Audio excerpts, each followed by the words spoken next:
Defend yourself against DDoS attacks by hiding your true IP address with ExpressVPN, and visit my custom link expressvpn.com/ghilliemaster in the description to find out how you can get an extra 3 months free.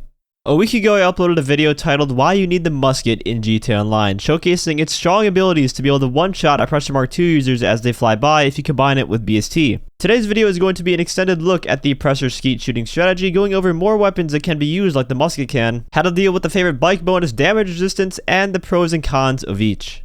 For starters, there is actually a weapon that is capable of one-shotting with BST that has a farther lock-on range than the Musket does. The Musket has a lock-on range of 50 meters, whereas the Navy Revolver, on the other hand, has a lock-on range of 55 meters and contains no damage drop-off. Meaning that until the gun reaches its max range at 120 meters, it will do the same amount of damage as it does from 2 feet away from somebody. So in this case, it one-shots to 120 meters. With BST, of course.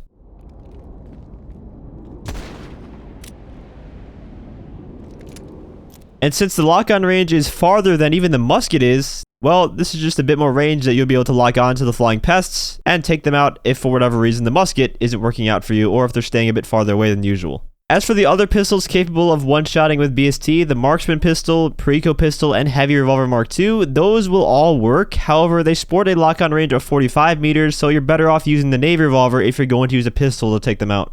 And of course, they do share the same downsides as the Musket does. If you hit a player in any of their limbs, it will not one-shot. And if the player happens to have the Mark II as their favorite bike, it also will never one-shot them unless it's a headshot and they aren't wearing a helmet.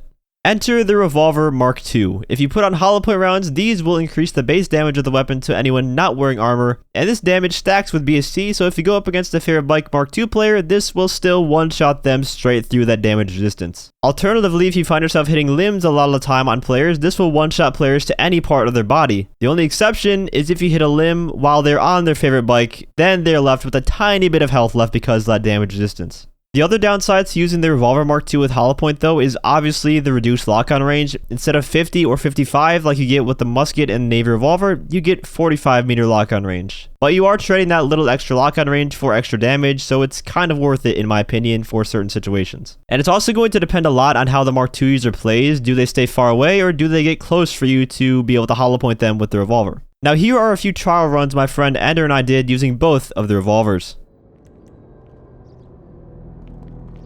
Oh, well, look at this, a little Mark II sweaty sweat. Oh, I missed.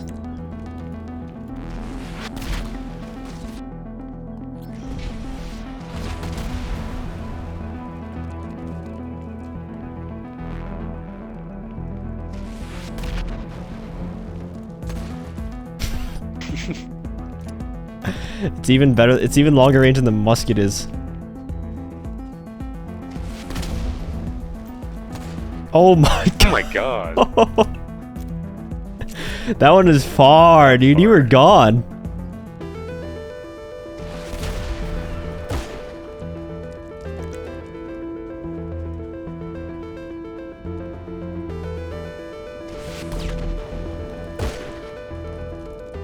Did that hit Mark? I saw that round go like, no, it went like right by me. Okay, I must have hit your oppressor then.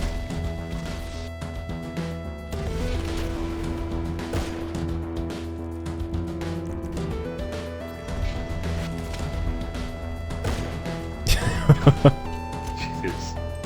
And that can one-shot through favorite bike bonus.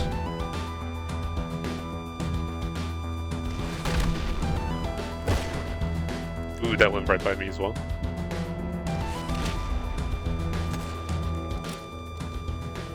One thing that I was very curious about was why sometimes my reticle would be hovering right on him, I would fire, but the shot would just miss with some of the revolvers, which didn't ever happen with the Musket. So I did some investigating in the game files to see if there's anything that I could find that differed from the Musket to the revolvers. At first, I thought it was just an accuracy spread thing and that the Musket was super accurate and the revolvers had some spread to them. But after testing the accuracy, that didn't seem to be the case. All the revolvers are pretty much hyper accurate, they will shoot directly where you point. Then I noticed this one stat that was very interesting. There is a value called speed that is attached to every weapon in the game. If you guys didn't know, GTA doesn't really have bullet physics, so to say, but the bullets do have a bit of travel time that is only noticeable in two scenarios: when the target is very far away from you or when the target is moving very fast. In regular combat with automatic weapons against other players on foot, you're not going to notice this at all, and it'll look like hit scan. But against something like a fast-moving Oppressor Mk, you are going to notice it. And this is the reason why you have to lead your shots a bit when sniping fast-moving vehicles from far away. For example, watch this clip where I try to snipe this Oppressor Mk from miles away.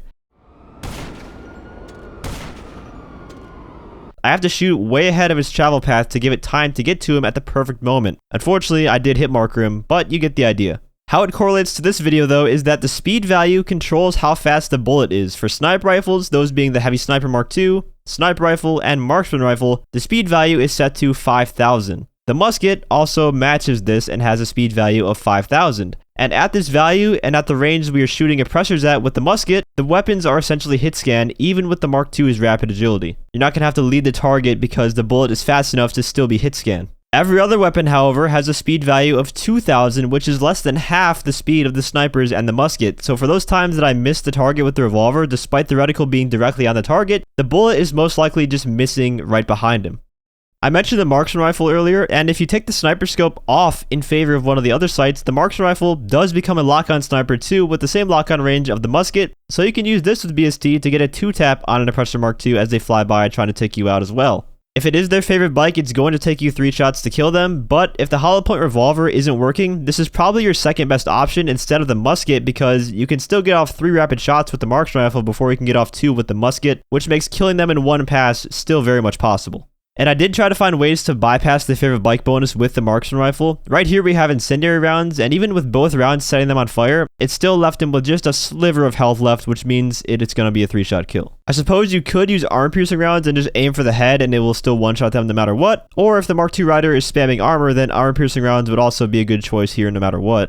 But to wrap up the Oppressor Mk2 Skeet Shooting comprehensive guide here, I'll go ahead and summarize the most important takeaways from both videos because we did cover a lot of different situations and a lot of different scenarios. So if you want to cover all your bases, you know, the guy's spamming armor, he's on favorite bike, maybe he's using BST on the bike, just being a real shitbag. You'd want to carry around the musket for sure. This will be your standard situation counter for no favorite bike bonus or anything that gives the enemy more health. Then you'll want to carry around your hollow point revolver to be able to one-shot the people that have the favorite bike bonus. If they are spamming armor at all, you'd also want to carry around the Marksman Rifle with armor-piercing rounds to shred through it relatively quick, and this can also be used if they don't have armor just as a regular weapon if you prefer it. And the Navy Revolver carries the longest lock-on range despite it being hard to hit targets with the lower bullet velocity than the snipers and the musket have.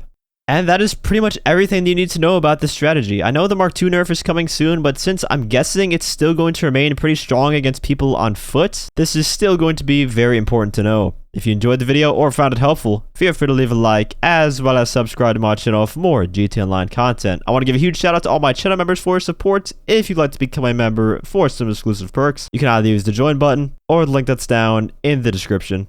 And as always, thanks for watching, and have a great day.